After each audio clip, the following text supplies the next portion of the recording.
Welcome to the Nightly Rant with your hosts, Mike and Torya. This is the show where we examine society from a sarcastic point of view. If you like insane conversations, this is definitely the show for you. Let's get into today's topic. YPN people, I don't know about you, but I love helping out a friend. That's why I want to shout out my friend Brian Little and his podcast, Your Favorite Blockhead. This is the only show that manages to weave together peanuts and MMA into one heck of an amazing podcast. You can find Your Favorite Blockhead wherever your favorite podcasts reside and at yourfavoriteblockhead.com. Do me a huge favor and listen to Brian's show. You'll be entertained and you'll help out a friend. Now, as I said, let's get into today's topic. So tell me about your trip to Canada. It was very Canadian. So for those of you who don't know, Miss Torya over here took a trip back to the Great White North. And it was great. And white. Early and October for Canadian Thanksgiving. And she was there for a week, right? Whole entire week. But the day she left was a rather special day. Now, before all of you women write in and call the voicemail and say how horrible I am for saying that her leaving was a special day, let me explain to you a little more in detail. As our regular listeners know, we've been running a recall against a city councilwoman in our city for 5 months now. It's been a while. And the day that Torya left was the day that the signatures were due. And we had more than enough signatures. So now we're waiting for the voter registrar's office to verify the signatures that we got. Waiting very patiently, I might add. Nothing else you can do. They don't give you updates. So anyway, but right before that night, no, it was after that night. It was the next day. There was a meeting, a community meeting that was planned. And we went there to ask her some questions because she was part of the agenda. And she avoided the questions. The mayor tried to say we couldn't talk about the recall or the condos. Those are two off. Go, mayor, go. Can't talk about those. Two topics that are off limits. But what happened instead was this crazy woman got into Marvin's face with a camera and saying, "Why are you recording me, sir? Why are you recording me, sir? Why are you recording me, sir?" And her husband, as she started speaking, immediately shows up to the situation, almost like they planned it this way. It really did seem like the more you look at the video, the more it looks like it was planned this way. Yeah. And they didn't count on us having video from multiple angles and complete videos, not just little snippets. Yeah, they didn't count on that. Initially, they didn't even know you were there. Yeah. I don't know. But anyway, this guy gets into Marvin's face and says he doesn't want his picture taken. And then Marvin tells him, "You need to calm down." And he yells, "You need to calm down." And all I said was, "He is calm." And the guy turned at me and is like, "I don't want you to take my picture." And I said, "I'm sorry. You're in a public place. You don't get to make that request. Sorry." Hilarious. So he got mad, got in my face, swinging his finger in my face, yelling at me, bumping me with his stomach. It was an interesting time. Yeah. Let's just say he was glad that I was in Canada. Yeah, it would have been one extra thing I didn't need to worry about that night. Because I do not hold my temper on the inside well. No. In situations like that. No, you don't. And some dumbass would have gotten shoved. And that's not a good or a bad thing. It just is. It's just a thing. And from my perspective, all it does is by being observant to that is it helps the other person understand how to navigate through a time when you're upset. Because they pay attention to how you react when you're upset. Simple. Well, yeah, because if you were there, you would have been consciously aware that I am a ticking time bomb in those kind of situations. And I'm like, okay, let's wait for it. She's going to say something mouthy. Someone's going to get shoved. Yeah, and sometimes I get blamed for those comments, but I don't care because, I mean... I'm I'm generally not that out of line. It's like, what were we watching? And I got impressed by the person saying, well, you can think 90 this Day about Fiancé. me, but I don't care because that's not how it is. Well, same thing. You can say what you want about us. We don't care because we know it's not true. Well, yeah. So say what you want. Just because you don't, the thing is here, just because you don't agree with somebody doesn't mean they're your mortal enemy. Okay? Right. That's really important to note. And I mean, that's like the thing with the guy with the finger in the guy's face. The guy who he attacked had just recovered from an aneurysm. Yeah. You know, within inches of death. And they think it's okay to stress a guy out like that. And try to assault him. And they full well knew. And the whole idea that we were attacking them is so preposterous. Like, so preposterous. Well, in their video, it looks like you might have provoked them. How? Because they cut off the beginning part where she got in his face and just have the part where he's in her face. Their segment, the way that they cut it, they cut the beginning part off, so it just looks like Marvin is in her face. Because from the right perspective, he could have been in her face. Yeah, if you don't see the whole video. And so, in their video, it really does look like husband coming to defend wife. And of course, they leave out all the part where he's like chest bumping you and he's trying to provoke you into hitting him. They leave out the part where he's swearing at that other dude and telling him to catch me outside in Korean. Well, you know what's funny about what you're saying? And I said this to them that night, to the other guys, and I'll say it right here and right now.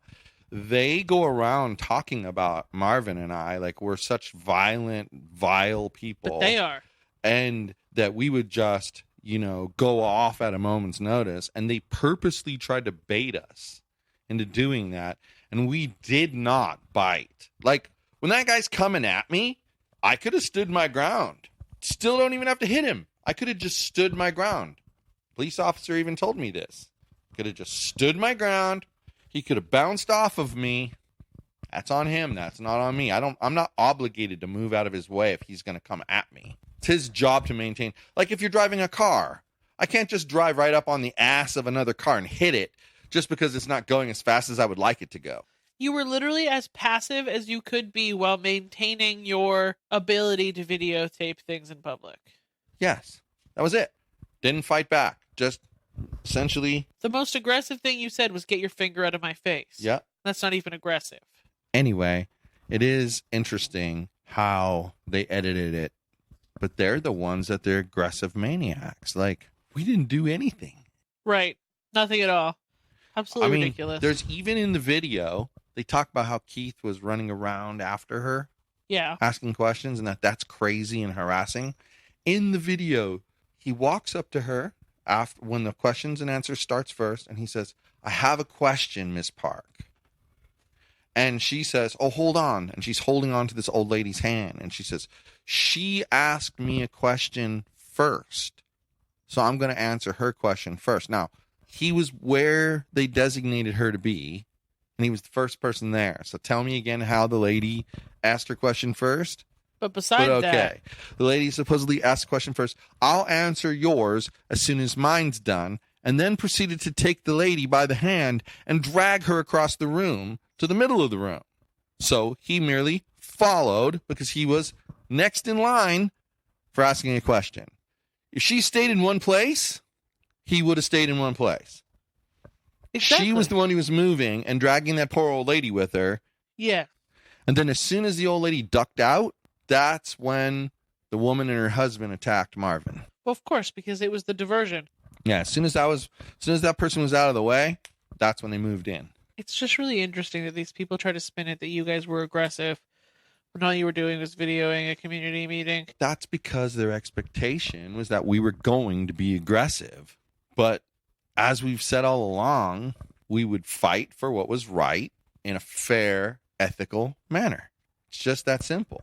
Apparently, the cat agrees with me. She's decided to come out again tonight. She's been kind of hibernating lately. Yeah, I don't know what she's been upset about, but she's been upset about something. I think she was upset about getting locked on the other side of the house for 2 days straight. Well, how did that happen anyway? The gate got closed while she was over there eating. And then so she can't heave her big fat self over the gate. So then she hibernated under our bed, and then she gets comfy underneath our bed. And really, during the day, that side of the house is a better place for her because all the things she needs are over there. Yeah, this lunatic dog is too much. Anyway, the bottom line here is that all went down while you were gone. I know. So that's why it was kind of a special day. It's the only thing I've ever missed. I know. It felt weird. And then we went to the city council meeting the following Tuesday after I got back. Yes. And the same lady and her same husband, they keep their mouth shut. I wonder if I'm the scary one. What? I wonder if I'm the scary one because the same crazy people were there. They didn't say a word there. They did, though. They lied. But they He didn't stood up and spoke. No, dingus. They didn't get in anybody's face. They didn't say anything to any people. But that's because I even tried. That's because they knew there was a video. I even mocked his "do not take my picture" comment and loudly said while sitting behind him, "Wow, I'm sure glad I caught all that on video." After he spoke, nothing. Not a word.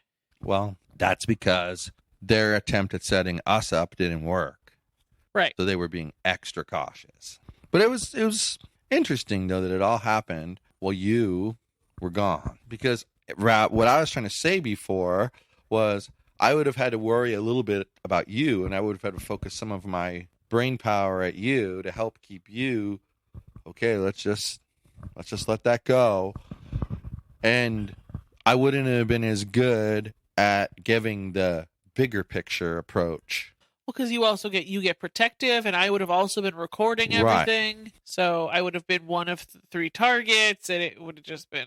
Right. Though I'm sure I would have been the woman's target. Yes. Because my guess is he's smart enough not to try to intimidate a man in public. That person tried to get Ash into it. But Ash is like me. Ash is like, so you recorded me. So? And? That was her response. And I was like, proud dad moment. That's exactly the answer. All she did was tell her she wasn't acting like a lady. So what? And? Maybe you should act like a lady. I loved that. That was the greatest comeback. And you know what's funny? True or false? If that came from a man, that exact comment, those exact words with the exact tone of voice and the exact intonation, hell, fucking everything the same about it, except you take everything the same about it, except you take what Ash said and you have it come from a man instead of a woman. You sexist. But am I right? It would have been different if it had come from a man instead of a 100%. Woman. 100%. But it shouldn't be because it's the same. It's about things. The message is the words. And so then people go, oh, well, it's the tone of voice. Well, I said use the exact same tone of voice. Oh, it's the intonation. I said use the exact same intonation. I said take exactly Ashley's voice saying it, but put it into a movie with a male character saying it. Ain't no man going to tell a strong, independent woman how she should act in public. See? That's the point. And they're saying the same thing. That's what's ridiculous. It's the words, the message comes from the words. Exactly. And that's, I believe, why sometimes I get targeted by crazy people because I speak the truth. I don't care, male, female, not no gender aligned with. I don't care what you are. If you're wrong, you're wrong, and I'm going to tell you you're wrong. Simple as that. And that doesn't happen as often as people think. No, it happens once in a while, and the same jackasses just bring it up every 30 fucking seconds after it has happened. Exactly. It's not about, sometimes people just are wrong. And and if I can prove that, I'm going to say it. You're wrong. Here's why. Boom. It's funny. I just finished putting together the release notes for episode 281, which was the one right before this one. No, it wasn't the one right before this one. It's it's back there. Anyway, 281, I just finished putting it together. And in there, we talked about adopting Bree. Bree? The terrorist in the other room? But at the time, we didn't have a name for her. We didn't know what we were going to call her.